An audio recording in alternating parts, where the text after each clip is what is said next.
This is a video demonstration of the FPGA-based FM music synthesizer. Um, the quality of this video is going to be a little bit poor as it's just recorded on my cell phone, and the audio as well won't be the greatest. But I will do my best to demonstrate visually and auditorially how the synthesizer functions and basically show the outcomes of this project. So we'll start over here. This is the synthesizer in its entirety, minus the keyboard and other audio cables. So I'll describe these modules real quick. So the FPGA board is over here. It's the one with the green LEDs lit up on it. That contains all of the block diagrams and stuff that were mentioned in the document.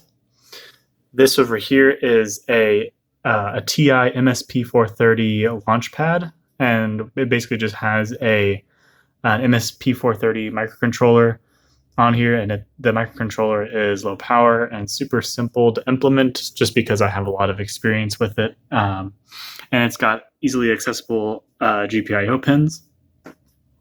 And so this is what is running the user interface, which is right here. We have a rotary encoder, which will just do like little clicky sounds. And right now it's basically controlling the parameter that we are selecting.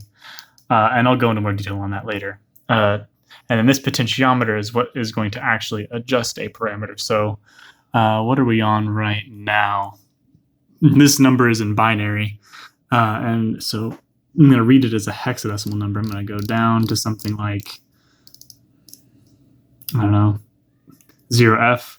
If I push in the rotary encoder like this, like push it down, then it will allow the potentiometer to change the value of that parameter. So we're increasing and then decreasing. And right now this parameter is a signed parameter, so you got to read it as signed binary. In the future, of course, this type of visual system will be much more user-friendly. For example, a user will be able to tell without having to know binary or 2's complement form binary, how to read that. But this is just to make things easy for me, so that most of the project time was focused on the actual FPGA portion. So I'm just going to turn this back up because that's how it originally was. So all the way back up. Yay. Okay. And then this last thing back here, this is also important.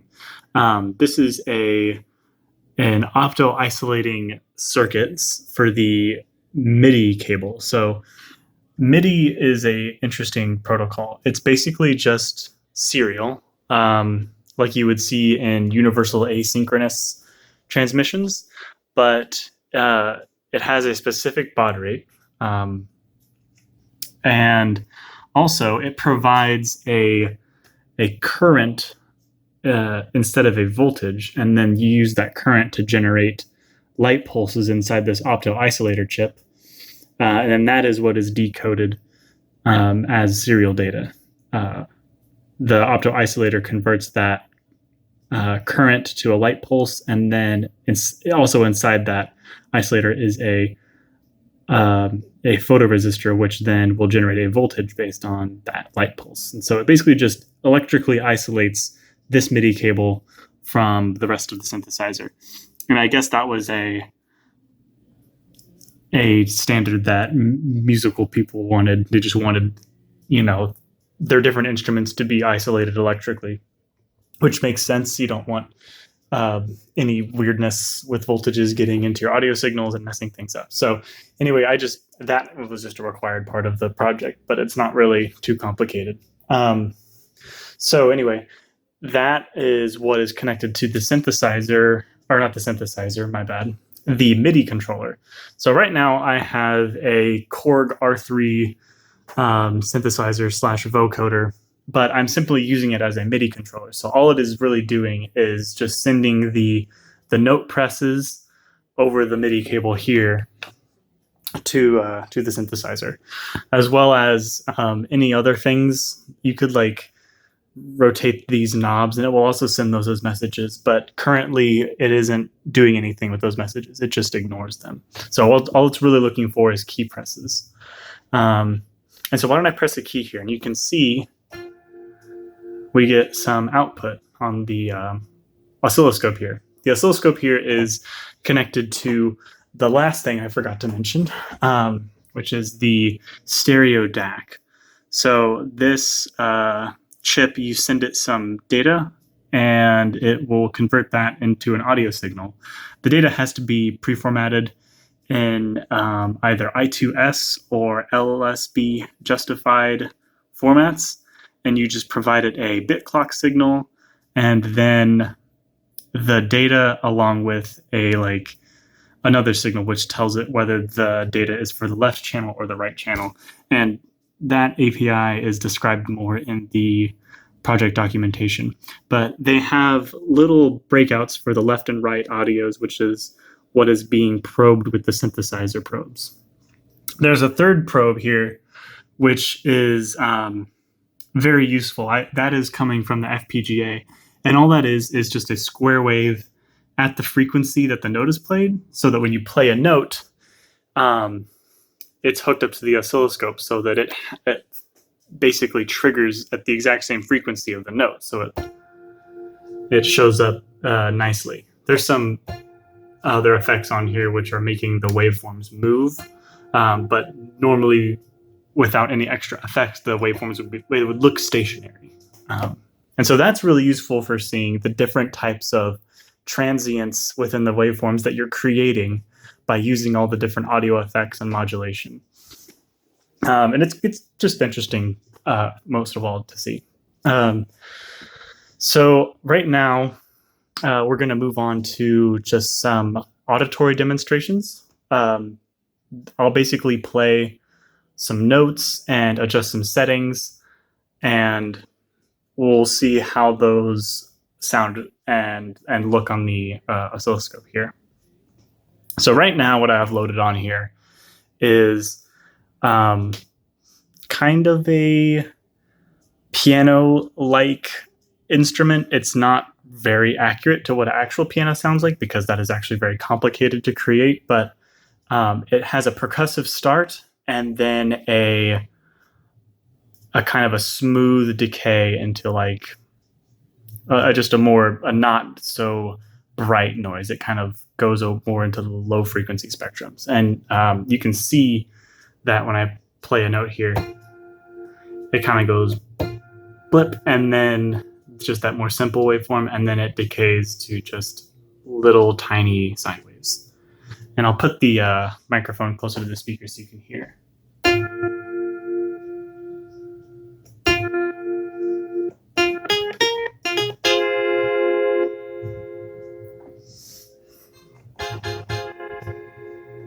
So yeah, so let's start from the beginning. So when you first power up the system, it's not going to have any of this complicated sound to it. It's going to be very simple. And that's done by pressing the reset button on the FPGA, which is very inconveniently right there. Let me see if I can point to it. It's that one. So you have to get your finger in there and there we go. Reset. So now when I play, it's just going to be just a sine wave. Of course, you can still play chords because it's a piano after all. Or you could just play whatever keys you want. But for each key that you play, the waveform that it will throw into the mix won't be anything more than a simple sine wave. And there are some weird blips. You may be hearing those right now. This DAC chip is super finicky, and having it on a breadboard isn't the best. Just having these cables here with their length and everything, I think is distorting the digital signals too much. And that'll be easily fixed if this weren't in a breadboarding environment. But since this is the prototyping phase, of course, I'm not going to hard solder anything together. So I couldn't get those connections to be very high quality, but it wouldn't be hard once everything is ironed out to just make those connections more robust. And that will make some of those blips go away.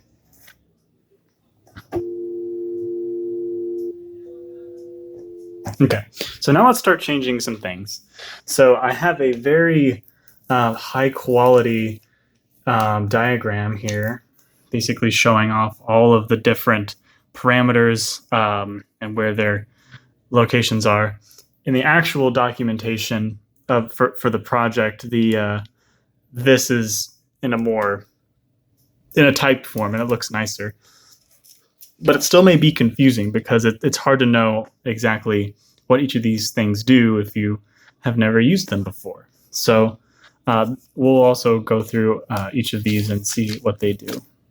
So the first three off the top are not important for changing anything on the synthesizer. The note number, the note velocity, and the note on-off signals are controlled automatically by the microcontroller whenever you press a key. So when you press a key, the MIDI controller sends messages to the microcontroller, and the microcontroller then sends messages with these for these values. Basically, did you turn on a note? What was its note number? Or did you turn off the note, and what was its note number? All right, so we're going to ignore those first three. The next four and are also are not. Sorry, these are not like the ones above. These ones you can change, and I think that's the same for all of these, except for I don't have listed here number 34 and 35. 35 is the low pass filter cutoff value, and then 34 is the envelope gain enable for each of the oscillators. So let's go ahead and see what the frequency multiplier does. So right now you can see frequency multiplier 1. That'll essentially multiply the incoming frequency, which is based off of what key you press. It'll multiply that by some number. So right now, by default, all of those are set to 1. And there's 4 of them because there's 4 oscillators total. And it's the same for these settings here, which we'll go into it in a little bit. So let's go ahead and go to parameter number 7. That's 7 in hex, so I'm going to have to look at the LEDs here. And I'm going to use the encoder to sort of figure out where I am. So 1, 2, 3, 4, 5, 6, 7. If I go ahead and push the encoder in, I can then adjust the multiplier. And this is, of course, also in binary. So if I scroll down, this is where it is by default. So by default, it's at 1. And if we go ahead and play the note here, oh, there's that horrible clicking. That's just because this got knocked around and it didn't like that. Okay, sorry, getting sidetracked. Anyway, so that's with the multiplier set to 1. Let's turn it up to 2 here. 2, okay. And then I'll try to, I didn't hit the same note as last time. I think it was, okay. Let me make sure and hit that note again. So we're going to go to 3. And it was this note. Yep, it was this note. I promise. But since we're multiplying the frequency, it's changing. This is more useful for whenever you're trying to create different frequency modulation algorithms. For example, in the documentation, there is an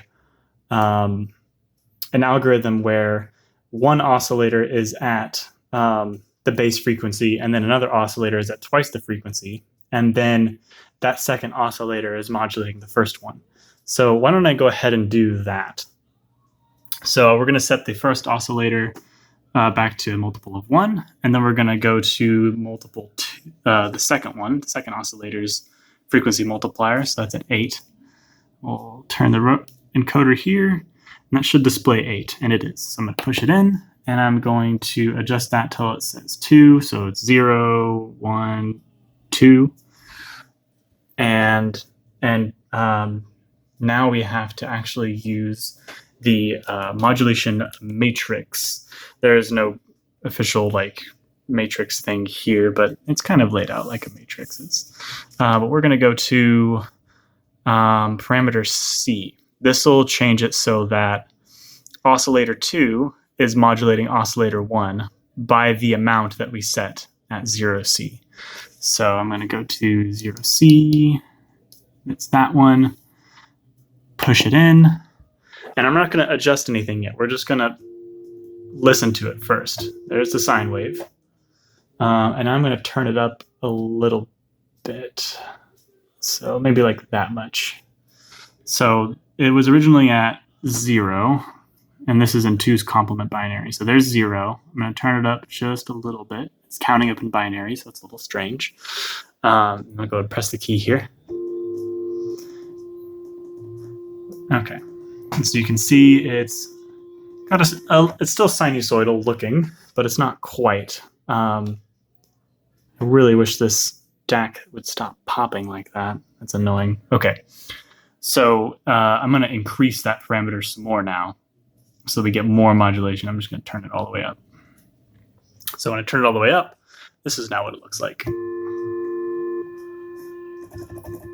So now it kind of looks like a square wave. And I turn that down just a little bit. I'm just going to turn that down very slightly, like maybe that much. I didn't do it. What I want to show is basically what it looks like on the way to where we had it. I swear, I'm about to throw that DAC chip out the window with all its popping nonsense. There we go, it stopped. Sort of. I enjoy watching square waves whenever you play multiple notes. Kind of do this weird, like, I don't know what to call it. Okay, so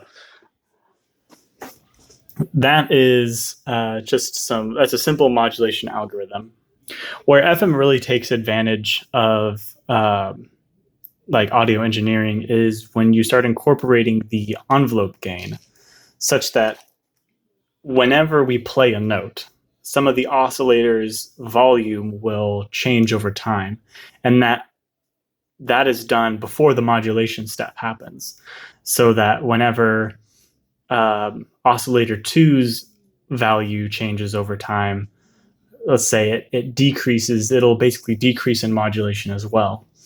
And so you can have a modulation setup where you produce a very bright sounding waveform and then have the envelope gain set that so that decays into something less bright so that it sounds percussive. I think I might be able to remember how to do that. Part of using a synthesizer, of course, is learning how to make certain sounds, and just building a synthesizer is one step, but learning how to use it effectively to create different instruments is a whole nother thing entirely.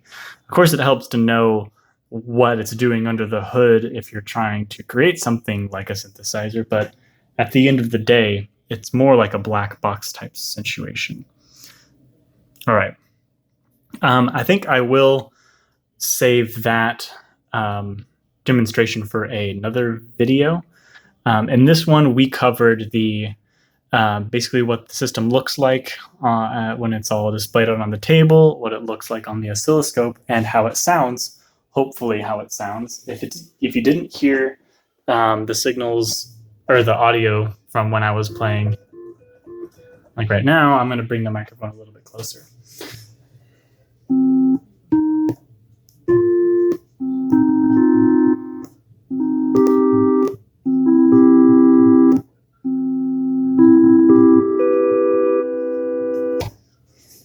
Yes, so that's it for this video. Thank you for watching. And in the next one, I will cover a more complicated FM algorithm.